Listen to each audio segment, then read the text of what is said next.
Now, I'm not one to gossip, but I will bring you the tea. Welcome to Chronicle Speaks.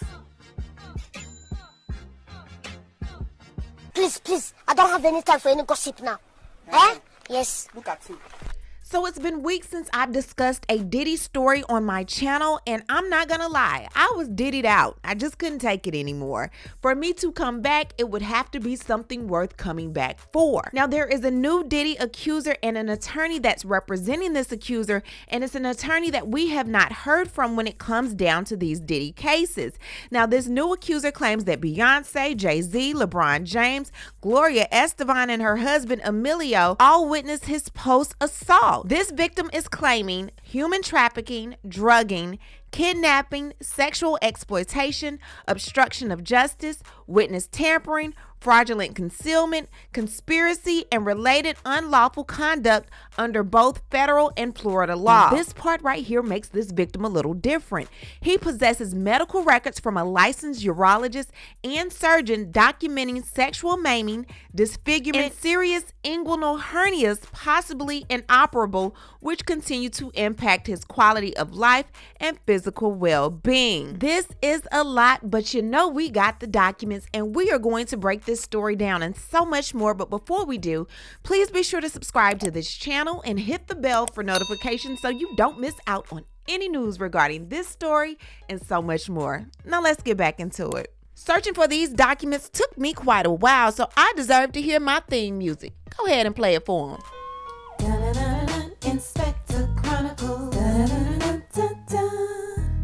So in this lawsuit, Manzaro Joseph is suing Sean John Combs, Eric Mejias, Brendan Paul, Emilio Estefan, Adria English, and individuals Doe John. So getting right into the lawsuit introduction. This action is brought against defendants for human trafficking, drugging, kidnapping, sexual exploitation, obstruction of justice, witness tampering, fraudulent concealment, conspiracy, and related unlawful conduct under both federal and Florida law. Plaintiff was drugged, transported against his will, and sexually maimed as a victim of coercive and organized criminal enterprise beginning in 2015, orchestrated and facilitated by the defendants. The pattern of threats, concealment, manipulation, and psychological coercion persisted for years, extending the statute of limitation under federal tolling doctrines. Defendants not only participated in the trafficking and drugging of plaintiff, but also obstructed justice, facilitated cover-ups, intimidated plaintiff, and enabled these crimes through conspiracy and concealment. Plaintiff possesses medical records from a licensed urologist and surgeon documenting sexual maiming, disfigurement, and serious inguinal hernias, possibly inoperable, which continue to impact his quality of life and physical well-being. Now, you all may recall Brendan Paul. Now, Brendan Paul was the white boy that was supposedly Diddy's drug runner. He was found at the airport when Diddy was trying to make his great escape. Well, the lawsuit goes on to say defendant Brendan relayed defendant Diddy's instructions and coordinated plaintiff's transport. And you also may remember former white party dancer Adria English, who is also an adult entertainer who has made her rounds on YouTube. And she also had a lawsuit against Diddy accusing him of several things, but that lawsuit was later dropped because her attorney no longer wanted to work with her. Well, the lawsuit goes on to say that Adria, who referred to herself as Diddy's sexual assistant, acted as an enabler and co-conspirator, assisting in plaintiff's targeting, isolation, and concealment after the incident. Now, defendant Eric, who drugged and transported plaintiff, later posted threats on Facebook blaming the plaintiff for Bonnie Rivera's unaliving and issued repeated unaliving threats against plaintiff, including kidnapping, threats towards plaintiff's minor son, Elijah Giovanni Manzaro. Defendant Eric also attempted to manipulate plaintiff by requesting contact before plaintiff's memories had fully returned. Not y'all using the Men in Black pen on him to get his memory to go away. Surveillance footage captured defendant Eric trespassing on plaintiff's property while attempting to evade detection. Additional security footage from 2015 shows a hitman known as Sigfrido Garcia, associate with defendant Eric, who was now serving a life sentence in an unrelated M for hire case in plaintiff's alleyway. A police report was filed corroborating this encounter. These acts of intimidation, surveillance, and fraud were continued for years and were designed to suppress plaintiff's memory and delay or prevent legal recourse.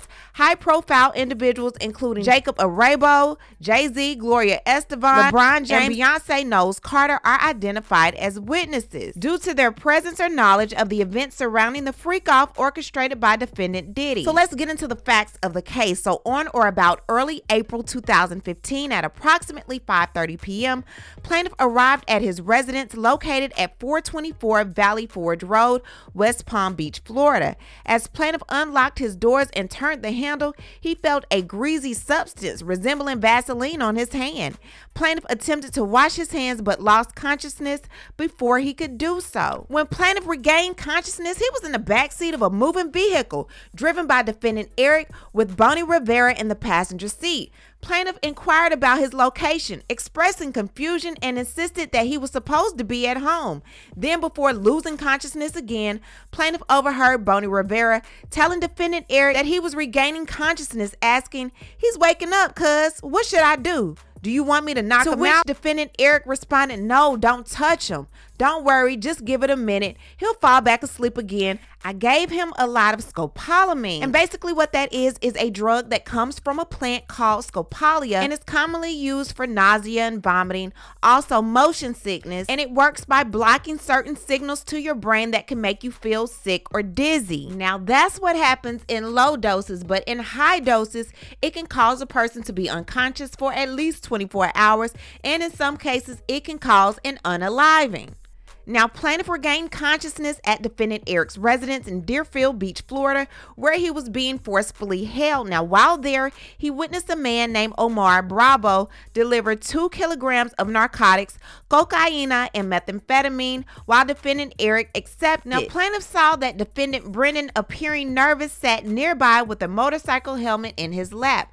After the transaction, the drugs were placed in defendant Brendan's backpack. Before leaving, defendant Brendan stated that defendant Diddy wanted plaintiff to be brought to a freak-off event, making plaintiff realize he was being transported again against his will. Upon arrival at the security booth at One Star Island Drive, Miami, Florida, all occupants of the vehicle were required to present identification. Plaintiff was forcefully roused from his drug-induced stupor for positive identification. Defendant Eric informed security that they were attending an event at the Estefan Mansion, mentioned it was Christian's birthday party that night. The security logs at the event of Star Island would reflect this entry. Plaintiff was dragged through the back entrance of the Estefan Mansion at approximately 12:30 a.m. Inside, Gloria Estefan panicked upon seeing plaintiff's deteriorating state, demanding, "Call an ambulance." However, defendant Emilio quickly silenced her and ushered her away into the crowd. Now, the only Emilio I know that would be there would be her husband. At that moment, plaintiff briefly saw LeBron James, who was wearing a white bath towel, brown shower shoes, and carrying a shaving bag, walking through the hallway. LeBron James looked at plaintiff and, in response to Gloria Estefan's plan for an ambulance, remarked, "Y'all better do something about that." Plaintiff was then led by defendant Adria, who identified herself as Diddy's personal sexual assistant, and through a concealed tunnel that connected the Estefan Mansion to defendant Diddy's mansion. Plaintiff was secretly transferred to defendant Diddy's mansion. Oh, hell no, not the tunnels. We've heard about that. Now, upon regaining partial consciousness, the plaintiff found himself inside a large party area. Upon information and belief that it was Diddy's son's birthday party, JayZ and Beyonce Knowles Carter were seated in the room, and upon seeing plaintiff, Beyonce Knowles Carter asked, "What's this? What's this all about? Why is this half-naked white man with a cock-a-doodle-doo mask standing here in front of me?" Defendant Eric responded, "Diddy wants him to see what we do to snitches. This is part of his punishment." Plaintiff was forcefully paraded through multiple rooms filled with people who were jeering and taunting him. Defendant Diddy explicitly ordered plaintiff's degradation, stating he's gonna find out what we do to snitches tonight. Get him undressed. Plaintiff was stripped and placed inside a shower area where 2 unidentified women forcibly washed him while defendants Eric and Bonnie Rivera watched. Following this, the plaintiff was dressed in a small thong bikini bottom and a black leather mask with a rubber dam forcefully inserted and zip closed over his head. A locking sexual device was affixed to the mask, which protruded from his mouth. Plaintiff was then subjected to degrading and non-consensual acts at the direction of defendants Diddy and Adria. Plaintiff was essayed and forced to partake in unwanted sexual activity using the mask and an S-toy on a large black leather ottoman fist until he lost consciousness again. When plaintiff regained partial awareness, he was locked in a small dark side room, left on a black leather couch until defendant Adria and defendant Eric entered, dressed him and prepared him for transport out of the property. While still semi-conscious, plaintiff encountered Jacob Arabo, who was visibly disturbed upon seeing plaintiff in his forced attire. He asked, "What's this? What's going on with this guy? Why is he standing here staring at me with a piece strapped to his face?" Defendant Eric responded, "Oh, he's just some guy who's a snitch. We're teaching him a little lesson." Defendant Emilio intervened, instructing defendant Eric and Bonnie Rivera to move the plaintiff out of Jacob Arabo's sight. Gloria Esteban again pleaded for an ambulance to be called, but defendant Emilio silenced her and shoved her into the crowd. Upon leaving the event, plaintiff overheard defendant Diddy ask defendant Eric, "You're going to be getting rid of him, right?" To which defendant Eric responded, "Yeah, I'll be taking care of that." Following that freak-off event, plaintiff was returned to the gang house where he was savagely beaten and left for dead inside his apartment. When a gang member later inquired about how plaintiff was kept unconscious, defendant Eric responded, "Xylazine train." Now, xylazine is a drug originally developed for animals like horses and cattle, and it's a sedative, a muscle relaxer, or a pain reliever. It's not meant for humans, but it has been increasingly found in illicit drugs, and it's often mixed with drugs like fentanyl to enhance the effect. Now, as a direct result of the defendant's deliberate acts of violence, the plaintiff suffered catastrophic physical injuries, including severe internal trauma, permanent groin damage, sexual maiming, and multiple inguinal hernias. These life-altering injuries are extensively documented by medical evaluations from a urologist and surgeon. In the years following the attack, defendant Eric engaged in an ongoing campaign of targeted harassment, publicly issuing unaliving threats against plaintiff, blaming him for Bonnie Rivera's self-unaliving, and threatening to kidnap plaintiff's minor son, all in an effort to intimidate plaintiff into silence. Surveillance footage and official police records confirm multiple attempts by defendant Eric to unlawfully approach the plaintiff's property. Additionally, a hitman named Sigfrido Garcia, who is now serving a life sentence in an unrelated unaliving, was in plaintiff's alleyway. A police report was filed corroborating this encounter. Seen as an associate of defendant Eric, was captured on security cameras outside plaintiff's residence. Further evidence of a coordinated campaign of intimidation. Defendant Adria actively obstructed plaintiff's ability to seek justice by tampering with evidence, interfering with legal proceedings, and conspiring to conceal the crimes committed against plaintiff. Defendant's acts of coercion, obstruction, threats, and ongoing intimidation persisted until at least 2021, demonstrating a clear pattern of misconduct that effectively told the applicable statutes of limitation under federal and state law. Plaintiff has now compiled the necessary evidentiary foundation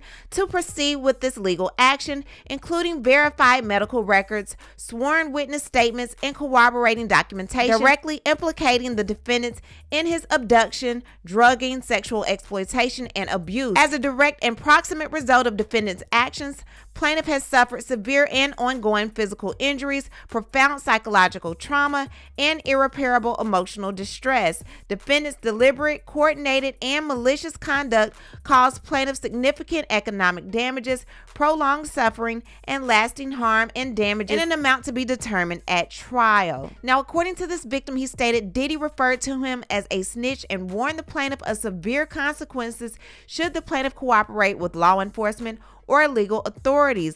This was done both personally and through intermediaries acting on Diddy's behalf. He had threats of bodily harm issued towards him and reputational damage should he disclose any incriminating information. There was surveillance placed at the plaintiff's house and place of employment. There were also anonymous messages warning plaintiff of consequences if he spoke out. So a lot of people ask questions like, why is he coming out now? This is his reason why. And like I said, there is an attorney that we have not heard from in regards to these Diddy cases, and his name is Travis R. Walker from the Travis R. Walker Law Firm, and he is the one handling this case.